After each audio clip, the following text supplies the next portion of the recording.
Monsieur, bonjour, bienvenue dans ce magazine où il va être question de la restructuration des armées. Cette restructuration est d'ores et déjà effective dans l'agglomération toulousaine, puisque officiellement, depuis vendredi dernier, le 14e RPCS de Balma est dissous. Patrick Noviello, bonjour. Bonjour Christophe. Vous avez suivi les derniers jours de ce régiment parachutiste et j'imagine que l'atmosphère était un peu pesante. Eh bien, pas tant que cela finalement, puisqu'on a pu se rendre compte au contact des militaires qu'on a rencontrés que finalement, les fermetures de régiments commençaient à rentrer dans les mœurs. Et puis, il faut savoir que ce 14e régiment, il a disparu déjà plusieurs fois avant de renaître. Et puis, les personnes que nous avons rencontrées étaient aussi un peu résignées parce qu'elles connaissent leurs nouvelles affectations depuis le début de l'année. Donc, elles savent d'ores et déjà où elles vont partir. Alors, toutes ne vont pas partir, justement. Certains de ces militaires vont rester à Toulouse. Voilà, sur les 880 personnels civils et militaires du 14e RPCS, il faut savoir qu'il y en a 450 qui resteront sur Toulouse. La compagnie de transmission, elle rejoindra la future 11e brigade parachutiste, dont on a déjà parlé d'ailleurs dans nos journaux. Et puis 2 compagnies du matériel, elles, iront compléter l'état-major du matériel de Muret. Et puis il faut savoir que 75 hommes ont déjà rejoint la BOMAP. Eh bien, nous allons voir en images comment se sont préparés ces départs et cette fermeture avec votre reportage, Patrick. Alors, t'as à bouffer? Qui c'est qui a pas bouffé là? Ces hommes ne s'apprêtent pas à partir en manœuvre, ils n'appartiennent même pas au 14e RPCS. Venus d'Angoulême, ils prennent livraison d'une dizaine de camionnettes. Le problème qu'il y a, c'est l'aire des Landes. On s'arrête à l'aire des Landes, on se regroupe tous là-bas. Il y en a un qui tombe en panne, vous le laissez sur le bord de la route, vous continuez votre route et nous on s'arrêtera avec le berlingot. Une dissolution de régiment, c'est aussi ça, transmettre le matériel opérationnel aux autres unités militaires qui, elles, continuent d'exister. Ça fait un pincement au cœur de venir chercher du matériel comme ça dans un régiment qui va disparaître? Ça fait plus de mal, surtout dans un régiment, pour moi, TAP, qui suis issu de cette arme-là, des parachutistes. J'ai déjà fermé le 7e RPCS d'Albi, j'ai fermé le RLA, et je vois encore un régiment du train parachutiste qui s'en va. Donc je peux vous dire que ça fait très très mal au cœur de voir un régiment frère partir encore une fois. Particularité du 14e régiment parachutiste de commandement et de soutien, la polyvalence. Le régiment possède près de 1000 véhicules de 66 types différents, de quoi alimenter bien des casernes en France. Ces P4 ou Jeeps traditionnels partiront à Marseille, ces camions à Orléans. L'opération est gérée comme un désengagement sur une mission à l'étranger. En 3 semaines, la quasi-totalité du parc a été redistribuée partout en France, mais aussi sur d'autres régiments de Toulouse. Je crois que ça réconforte et je crois qu'aussi c'est un élément positif de savoir que le travail que l'on a fourni depuis certaines années sera récompensé parce que d'autres vont pouvoir en bénéficier. Vous avez déjà mis le contact? Mettez le contact. C'est bon? Ouais. C'est chaud, salut au tableau de bord. Ah, c'est bonne direction. Ok, c'est bon, on ferme. On enlève le contact. Allez, appuie à fond. T'as enlevé le frein de pas? Non. Ces véhicules blindés sont récemment arrivés d'Allemagne après avoir servi en ex-Yougoslavie. Dans quelques jours, ils rejoindront l'état-mat de Muret et la 11e brigade parachutiste. Effectivement, paradoxalement, le régiment va vers sa dislocation, va vers sa fermeture et en même temps, on prépare la montée en puissance de la 11e brigade parachutiste, notamment avec ces VAP qui vont rejoindre l'unité de commandement et de transmission puisque cette unité est montée sur VAB. Aujourd'hui, l'armée se professionnalise, mais elle s'est informatisée depuis longtemps déjà. Les 120 ordinateurs du 14e ont totalement été reformatés, autrement dit les dossiers vidés. C'est le 5e régiment d'hélicoptères de combat de Pau qui les récupérera. On va leur redonner les postes avec des licences donc, logicielles. Et donc ça demande un minimum de préparation, à savoir le nettoyage extérieur et le nettoyage intérieur. Donc vous allez leur rendre comme vous les avez reçus, comme neufs presque. Presque. Tout disparaît donc peu à peu, mais à l'entrée de la caserne de Balma, un drôle de rond-point a poussé. Il représente l'insigne du 14e régiment. C'est la municipalité qui l'a installé en hommage aux partants. Balma est tout à fait une ville de garnison, c'est-à-dire c'est une ville qui abrite un régiment. Et Balma abrite un régiment depuis de très nombreuses années. Le 14e RPCS depuis 20 ans précisément. Il y en avait eu d'autres avant lui. C'est une ville qui a donc une tradition militaire qui est ancienne. Autre hommage rendu aux partants chaque mois de juin, une soirée aux allures de garden party. Cette année, le rendez-vous célèbre tous les hommes du 14e et pour cause, leur régiment ferme, ils vont donc tous partir. L'amicale du train de Midi-Pyrénées offre à tous les enfants du 14e RPCS qui sont mutés un sac de voyage pour que Nounours déménage dans des bonnes conditions. Ce soir, pas de cérémonie militaire, les familles sont réunies. D'ailleurs, c'est aux mamans que s'adresse d'abord le chef de corps, le lieutenant-colonel Pesé. Voilà, aux mamans, parce que tous les cadres, tous les personnels vont être mutés, donc il y a une rupture d'une région agréable, la région de Balma, de Toulouse. Il va falloir aller vers d'autres cieux, et donc c'est un peu difficile. Il faut préparer le déménagement, il faut changer d'école, il faut changer d'appartement, de maison. Donc c'est aux mamans que je m'adressais, et les papas, je leur ai parlé déjà cette semaine. Parmi ces mamans, Christine Garnier, épouse d'un officier, elle était la chef de file du club des épouses, des femmes qui se connaissaient et se fréquentaient depuis 10 ans. On se revoit d'affectation en affectation, on se retrouve, on s'éloigne et en fin de compte on se retrouve avec des enfants plus grands, avec une famille plus grande. C'était une grande famille? Ah oui, vraiment oui. Et donc là maintenant, vous n'avez pas tout à fait l'impression que c'est fini, vous me disiez? Ah, on ne peut pas le croire, on ne peut pas croire que c'est fini parce que c'est la fin de beaucoup de choses. Oui. Et là, les affectations vraiment des hommes vont faire que chacune... Non, ça explose. Il y en a à Paris, il y en a un peu partout. Nous, on reste, on a de la chance, mais on ne reverra pas tellement les autres personnes, puisque le régiment était un lieu de rencontre. Et maintenant qu'il n'existera plus, on ne se reverra plus, enfin, moins. Difficile donc de quitter tout ça, surtout quand on est le plus ancien de l'équipe. Voilà près de 20 ans que le brigadier chef Ilion est au 14e. Et en ce soir de juin, il savoure un dernier verre avec ses camarades. Quand on a connu le début du régiment, qu'on repart la fin du régiment, on a toujours un pincement au cœur. Mais le gros problème qu'il y a, c'est que j'attends quelqu'un qui revienne derrière nous pour pouvoir me remplacer. Et quand il y a des jeunes qui viendront pour me remplacer, là je serai heureux. Depuis leur création à Londres pendant la Seconde Guerre mondiale, les parachutistes français ont un patron, Saint-Michel. Pour lui rendre hommage une dernière fois et pour saluer le départ du 14 de Balma, une course cycliste. Les hommes du régiment ont relié en une semaine la cité de la Manche à leur ville de cantonnement. On est resté, je crois, pour l'étape de 200 km, 8 heures sur le vélo pour le deuxième groupe. Ça soude un peu plus les hommes? Tout à fait, tout à fait. Alors là, vous êtes arrivé maintenant, vous dites c'est peut-être vraiment la fin, on a fini le parcours et on a fini aussi le 14e. Oui, fini le parcours, c'est sûr, mais je crois qu'on a un petit pincement au cœur lorsqu'on fait le tour du rond-point du 14. Preuve indéniable de l'enracinement dans le sud-ouest de ces parachutistes, leur passion du rugby. Une passion qu'ils ont pu partager avec les Balmanais à travers un match amical. Seul exclu du terrain, pourtant le meilleur élément, mais lui est professionnel. Memoana Mafutuna joue même au stade toulousain après avoir raflé 7 titres avec la garnison de Toulouse et 1 avec Balma. Ça nécessite un peu le même état d'esprit justement, être para et être joueur de rugby? Alors je pense un peu, oui, parce que chez les parachutistes, on a le même vocabulaire, quoi. Être motivé, la vaillance, la cohésion, donc ce qui correspond exactement à un sport collectif, quoi. Donc pour moi, c'est à peu près la même chose, quoi. Le 14e est aussi parvenu à exporter ce rugby à Sarajevo. C'était en décembre 1995, juste après les accords de Dayton. Les soldats français avaient rencontré l'équipe qui fut championne de Yougoslavie en 1991, Zenica. Donc on a joué contre cette équipe sur le stade olympique à Sarajevo.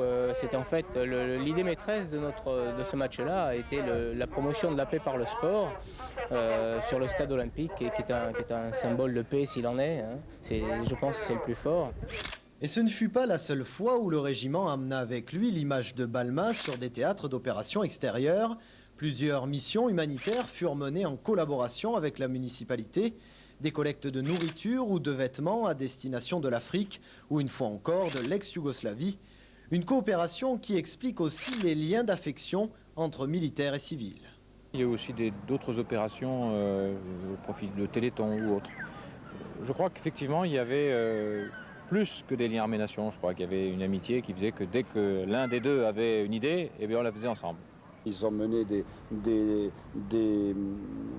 opérations de collecte de produits dans les écoles à destination de certains pays en difficulté. Ils arrivent de Macédoine. Là, enfin, bref, ce sont des militaires qui font autre chose que la guerre, en plus, si je peux dire ça comme ça, qui font aussi une œuvre humanitaire, quoi. Qui mène une action humanitaire qui est marquante. Et puis ils sont sympathiques, quoi. Voilà. Sympathique comme une partie de pétanque en face de l'église, un samedi après-midi d'été. Oh putain, oh putain, oh putain! Allez Bruno! Alors comment vous les trouvez les gars du 14e à la pétanque? Ils sont super sympas. On fait des parties et on fait que rigoler, c'est génial. C'est une bonne après-midi quoi. 4 parties, 4 défaites, c'est pas trop dur? Ah non, ce qu'il faut voir c'est pas ça. C'est 4 parties, mais alors 4 parties de plaisir. Parce qu'à fin de compte, on rigole bien. Les balmanais prennent ça vraiment les rigolades, alors nous aussi. Oh putain, c'est pas vrai ça. Vous les voyez souvent ou pas les gars du 14e? Ouais, c'est souvent, ouais. Ça, on ne les voit pas là au boulot, on les voit au club ou alors au bar à lâcher les courants à côté. Ouais. Ça va, assez sympa. C'est des amis que vous allez perdre là? On peut pas dire des amis, enfin, des copains. Des bons copains quoi. Vous aimiez cette ville? Ouais, cette ville est bien. Oui. Pourquoi? Les gens sont relativement chaleureux et on est toujours très bien accueillis. Même au niveau de tous les magasins, tout ça, on a toujours été bien accueillis, même au niveau des gens qui habitent autour, c'était super. Le jour de la dissolution approche, mais avant une date symbolique, celle du 18 juin et du fameux appel. Quoi qu'il arrive, la flamme de la résistance française ne doit pas s'éteindre et ne s'éteindra pas. Et avant que sa flamme ne s'éteigne, le 14e régiment de parachutistes, lui, entame un dernier défilé dans sa vie.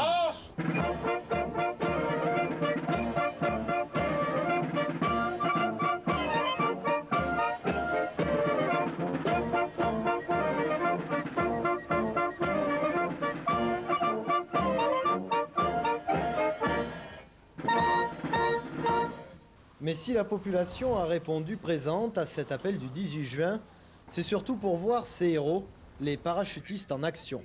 Pour amener les enfants voir les militaires et voir les parachutistes.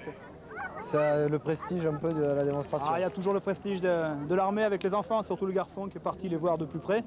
Voilà. Par curiosité. Pour voir l'événement. Parce que ils sont bons, je crois qu'ils partent. Vous le connaissiez ce régiment parachutiste? Non, mais j'ai fait mon service militaire à Balma il y a quelques années. Avant c'était le génie de l'air qui était là. Et donc j'ai voulu voir le départ là. Ces parades élites ont servi dans le Golfe, au Tchad ou encore en ex-Yougoslavie. Des hommes plusieurs fois champions de France, interarmés de la discipline. Ils sont capables de se poser sur une pastille de 3 cm de diamètre. Cette année, on est moins bien classé parce qu'on a perdu des effectifs qui sont partis à la Bomap, à Francazal, qui d'ailleurs, eux, sont champions de France cette année. Mais bon, c'est grâce à eux, c'est pas grâce à nous.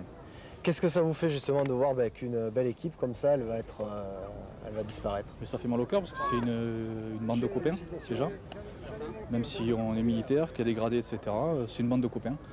On a tous travaillé ensemble pour que l'équipe réussisse. Le régiment nous a aidés.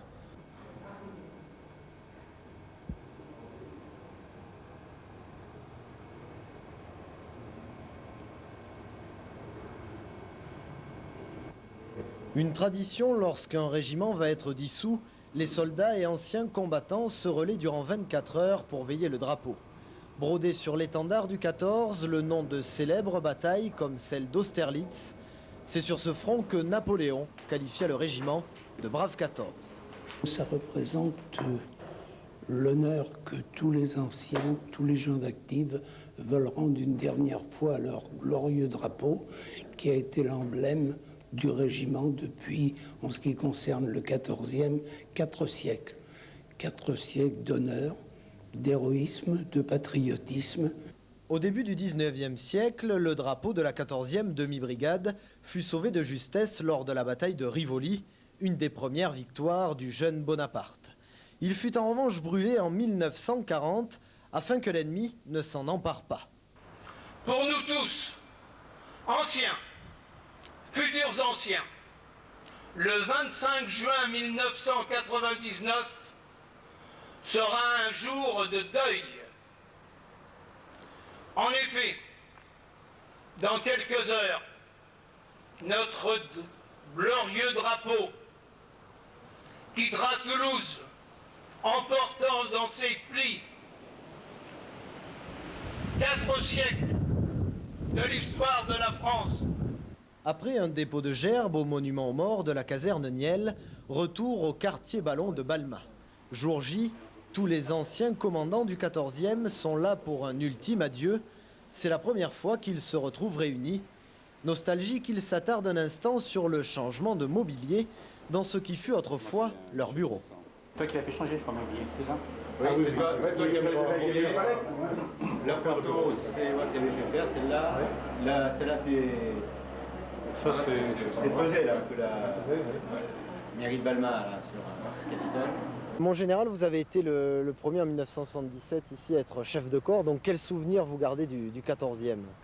Du 14e lui-même, la naissance d'un régiment, comme d'habitude, avec des moyens très limités, et la nécessité de se faire connaître et d'arriver à vivre dans des casernements qui sont disparates et avec un effectif qui est en général insuffisant. Moi j'ai commandé le 14e RPCS de 90 à 92. Bon, c'était une époque un peu particulière puisque vous vous souvenez qu'à cette époque-là, donc c'était la déclaration de la guerre du Golfe au mois d'août 90, précisément au moment où j'ai pris le commandement.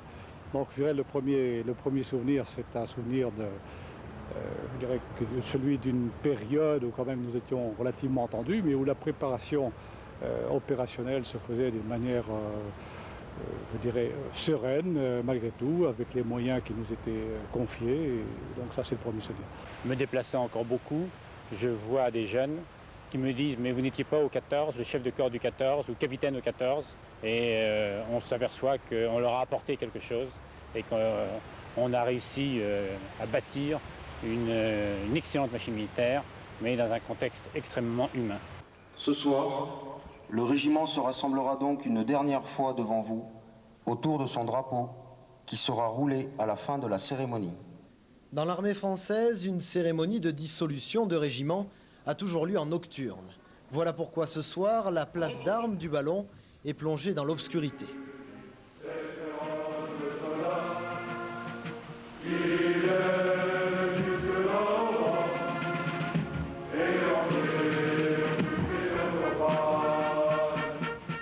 Le drapeau est encore là, fier, dans le vent. Il n'aura bientôt plus de raison d'exister. Le régiment qu'il représente vit ses dernières minutes.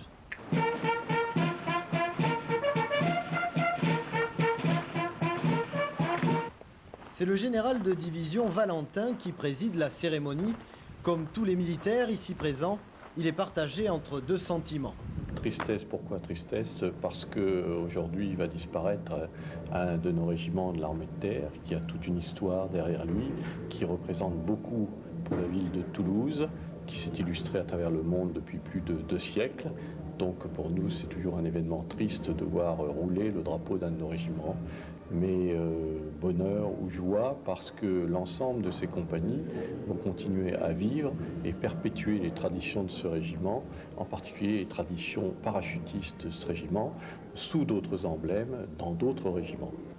Dehors, les hommes du 14 entament un dernier défilé.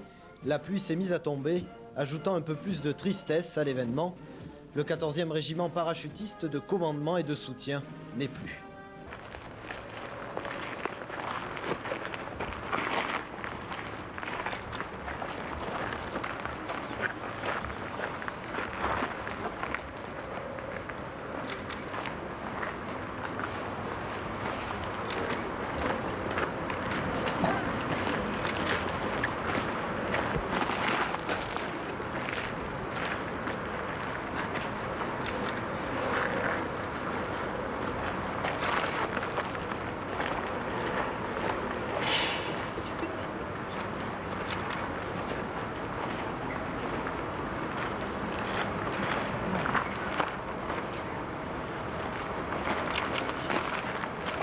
Vito.